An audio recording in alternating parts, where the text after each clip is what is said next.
So what's up guys, ito na ito na naman yung salot dito sa lugar namin, ayan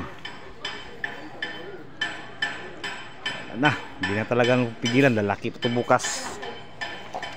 Salot talaga itong tubig na to. Isip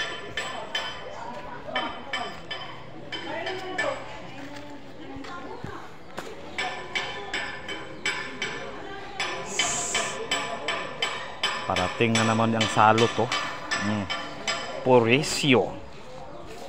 Purwisyo. Yan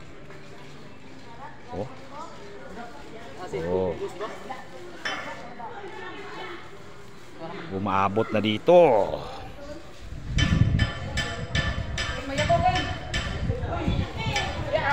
Lalangganang palakadaka dito.